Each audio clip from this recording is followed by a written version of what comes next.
MUSC is at the forefront of healthcare innovation and has been harnessing the power of artificial intelligence to transform the patient experience. Joining us is Crystal Broy, Chief Digital Transformation Officer at MUSC. Good to have you with us. Thank you for having me. So you've been using AI for several years now. Yeah. Now, when people first hear artificial intelligence, the first thing they think of is jobs eliminated and lack of personal experience. But you say myth bust for sure. It helps people do their jobs so that they can do things better and faster, and things that only humans can do. Typing things in from one form to another is something that we can have AI do, but actually calling a patient, talking to a patient, solving their most complex problems are things we want humans in the loop for. That's what we call it, humans in the loop. Yeah. So yeah, it doesn't take jobs. It just makes it much more efficient. And in a world now where we're seeing a lot more patients, fewer doctors. I mean, let's face it, the healthcare industry, we're seeing it a bit outnumbered. The ratio from patient to doctors is pretty significant. So would you say that this is kind of helping that process and allowing patients to see doctors maybe faster than they were in previous years? I think that we have the ability now to show patients when they can come. On our website, MUSChealth.org, they can go and do a find a provider and see what kind of doctor they want, search for it, and actually see the times and dates that doctors are available, or if the doctor they want to see isn't available, find a new one.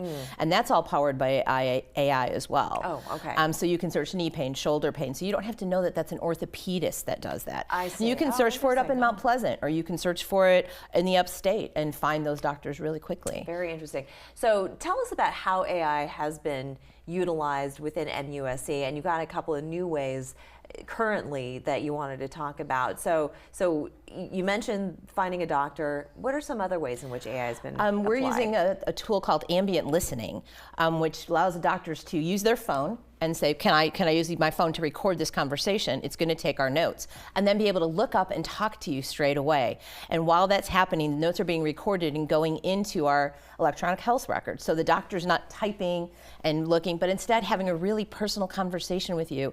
And the computer's very accurate then, capturing everything. Nothing gets lost.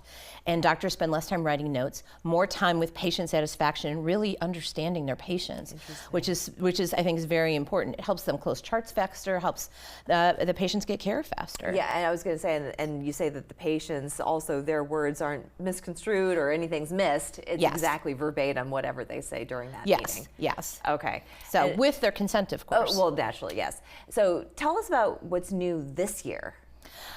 This year, last year we started with using AI agents to help with pre-registration. So send you something, say, well, you're going to have an appointment in 3 days. Would you like to register now? So you don't get the clipboard at the front desk. Yes.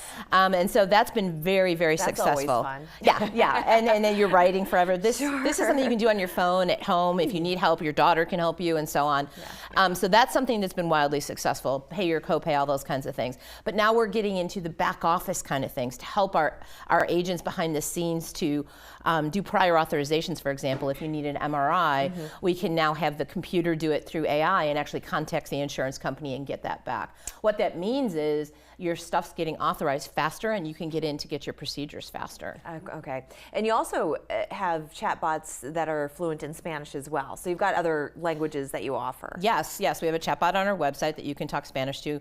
Also, our voice bot, if you call our patient access center, it can speak to you in Spanish or in English. And all 42 of our lines in Charleston have a voice bot that answers 24/7, 7 days a week. So if you have a question or you need to change your appointment or cancel your appointment, you can do that when it's convenient for you now, and not just when the access center is open. And this is completely your wheelhouse. So what do you see coming down the pipeline? What do you think is next in the world of AI as it applies to healthcare? I think that we'll always have a person in the loop. So while we get more advanced and maybe be able to tell new diagnoses or get more information in a doctor's hands faster, the doctor will always make that final decision. Same thing with our staff behind the scenes. More and more things to make their lives easier, to take the gross, the get rid of stupid stuff out of their system. So they're doing really high quality work and being able to do it in a better way. But what's important is that AI is not going to be used, like you say, in place of a human when it comes to diagnoses. Absolutely not. So it can aid, but it is certainly not the answer that you should rely on when seeing a patient. No, absolutely not. The doctor will always have that purview to go, yes, it'll probably give them, 2 options or 3 options sometimes to go, you might want to do this or this. Yeah. But it can go back in your chart and see what types of diagnoses you've had before that maybe you didn't say, I have asthma or I have this, and it might be a new doctor, but they'll be able to pull it up in your chart and go, oh, well, for this, we probably should consider this. Terrific. All right. Well, thank you so much for sharing with us. I swear, the future is now, everybody. The future is now. We'll be back after this.